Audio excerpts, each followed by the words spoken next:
because of that, he cannot survive in the wild. In fact, the government of Panama, when they found out about him, they took him away from the people who had taken him from his nest, and they tried to release him in Soberania National Park. But what happened? It was too late, because they think that he was a person because they were too late. That's right, it was too late. So this bird ended up going into a hotel, trying to get food from people, and causing all sorts of problems for people and for him. And so we work for a group that kind of helps take care of birds that have been injured. So the Panamanian government brought Jar Jar to us, and now we're taking care of Jar Jar. So very important to remember, he isn't a pet. We just have him because he can't be in the wild, and we have to take really good care of him, and it's a lot of work. Yes, your question.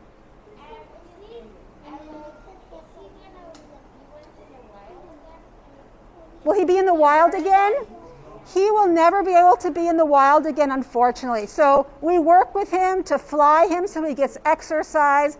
He has to eat we feed him many different types of food so he has a good diet. But unfortunately, if we were to put him out in the wild, he might come close to a person if he was hungry, and that person might decide to hurt him, or someone who doesn't know how to take care of birds might decide to trap him and put him in a cage. So unfortunately, this bird, because he was taken as a baby, he doesn't know how to be a bird, and it's too late for him to learn that. So he won't be able to be in the wild, unfortunately. So he will have to stay with you for the rest of his own life? Yeah, hold on. Yeah, let's get to this question, and we'll get right to you. Yes, what's your question? The bird keeps self keeping her food. Did you Yeah. You mean that she has to feed Jar Jar now? Yeah. Yes, we have to feed Jar Jar. So we feed Jar Jar quail, rabbits, rats, things like that. Rabbits? Yeah, rabbits are big. He gets a little piece of rabbit every day. He doesn't eat a whole rabbit in one day. Yeah. I think these species of birds eat. So Jar Jar is going to be like that for the rest of his own life? Yes, for the rest of his life. And so they can live, we don't know how long they can live, probably maybe 30, 40 years. So a lot of our lives too, taking care of, it's a mutual relationship now. We're taking care of each other. That's right. About 7 years. Yeah. Is it related to the harpy eagle? So they're both eagles. They're in a different genus than the harpy eagle, but they are both different eagle species. So yes. And they share a similar habitat to harpy eagles, where they live in the neotropical forest. So this bird is found throughout Panama. Yes. Do you have a question? Yes. Like, it's not question like restaurants not like only you bring a bird, you do it in a cage, and they realize it will go to the wild when it's big. No, of course not. Everything they ever almost. Yeah. Yes, do you have a question?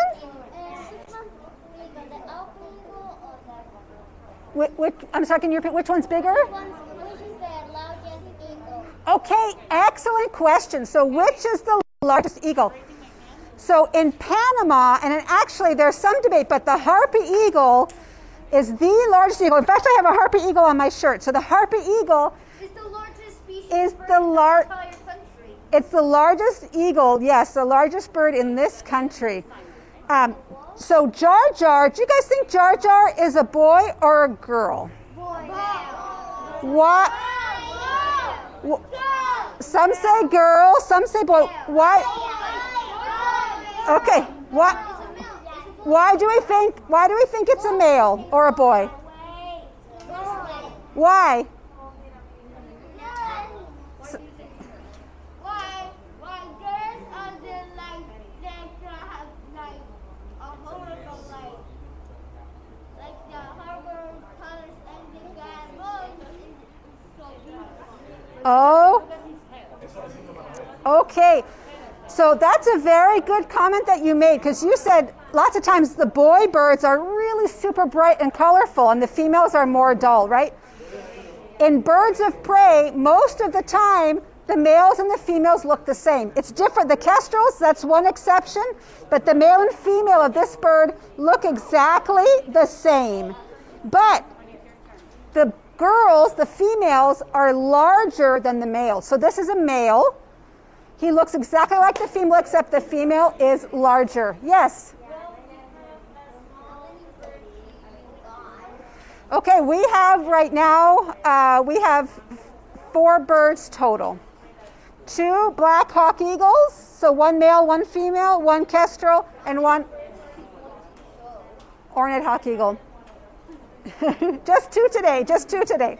Marta? Yes. We have 2 questions. Oh, here. yes, yes. Okay, Daniel, go ahead. And then Simon, okay? Okay, what type of bird is that? Okay, this is a black hawk eagle. Black hawk eagle. Thank you. Okay, Simon, you're next. Are you able to really see other birds? Like, would it survive in the wild?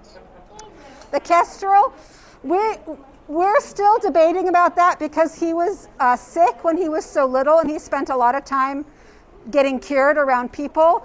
So we're also worried that, though he was raised next to a female kestrel, who now is in the wild again, it's always risky when you release a bird, but probably eventually we'll be able to release Luke. Yeah, we hope so. We hope so. Thank you. Thank you, guys. So, And I didn't even know that you have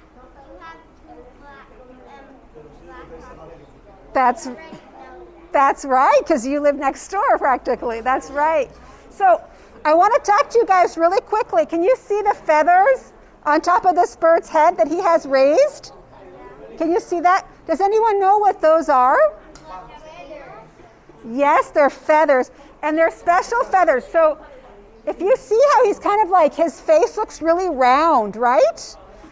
So birds have ears just like we do. They have ear canals, but they don't have ear lobes like we do. They just have ear canals. So their ears are hidden underneath all those feathers. When this bird is in the forest hunting, it hunts in the day, but underneath all those trees, there's not a lot of light. So they use their hearing in order to locate prey. So I want you guys to try something. You guys use both hands. I can just use one. Everyone put out your hands like this. Both hands, both hands. Both hands, please. And then curl your fingers kind of into the letter C. Can you curl your fingers into the letter C? Perfect. Now, you're going to put both hands behind your ears and push your earlobes forward. Push your earlobes forward. As you guys are doing that, do you notice that my voice sounds maybe louder? Can you guys notice that difference? Okay, perfect. You can put your hands down. So when this bird lifts his feathers, it's called a facial disc. When he lifts those feathers, the same thing happens. Sound is directed into his ears, and he's able to hear a lot better. That's a really cool feature. But where's his ears? His ears are on the side of his head just like ours are. They don't have ear lobes, but they have ear canals, and so they're hidden. You have to push his feathers aside to see his ear canals, but they're there. Trust me, they're there. You just can't see them because they're covered in feathers. It's like if I cover my ears with my hair, I still have ears even though you can't see them, right? Exactly like the eagle. Okay, wait. Teacher? Yes. I have a question. Yes, what's your question? What is the largest bird in the entire world? The largest bird in the entire world, I think, is the Andean condor. Well, the largest flying bird, because it depends if you're talking about wingspan or height, because ostriches are very tall, but the Andean condor has the largest wingspan. So they have the biggest, if you measure one wing to the other wing, they're the largest. But the ostrich is much taller. Some birds are heavier, so it's a really hard to pick. Yeah, that's right. Yeah, but seriously, what is the largest bird in the world? Yeah, she told you already. The largest flying bird is the Andean condor because they have the longest wings. But ostriches are taller. So there isn't one bird that is the tallest, the heaviest, with the largest wingspan. There isn't one bird that fills all those categories. So there's only 2 largest birds? Or 3? I would say 2, the ostrich and the Andean condor. Yeah. I Yeah. have a question. Yes. What happened to the people that took That's Jar Jar? that's a good question. To be honest, I don't know the story of what happened to them. But is there a penalty here in Panama for people who take wildlife? In theory, there is a penalty. It's unfortunately, very rarely enforced. But there is a penalty. Yeah, it is against the law to have any wild animal in captivity, not just eagles, parrots, snakes that are taken from the wild. That's all illegal. But unfortunately, yeah, the law isn't very well enforced. Unfortunately, yeah. But I never met those people. I don't know. I wasn't kind of involved in that process, so I don't know exactly what happened. Yeah. Yes. Is there a reason for the shape? Yes, exactly. So this exercise we did with our hands, that's exactly. So they have the facial disc. So the harpy eagle has this same feature. So this is a feature. The facial disc is something that most owls have because they hunt at night, and so they really depend a lot on their hearing. Other birds, like the hawk eagle, the harpy eagle, that hunt deep inside the forest where not a lot of sunlight can get in, they also have that feature. Some other birds that hunt over kind of grass, that are hunting by sound because the mice are running in the grass and they can't see them. It's to help with their hearing, right? To detect sounds. Like a parabolic dish can direct this. Exactly. It's incredible. So they have, I think Jen talked to you about their eyesight. So they have amazing eyesight, but some birds also really depend on their hearing to find prey. Yes. Any other questions? No. Oh.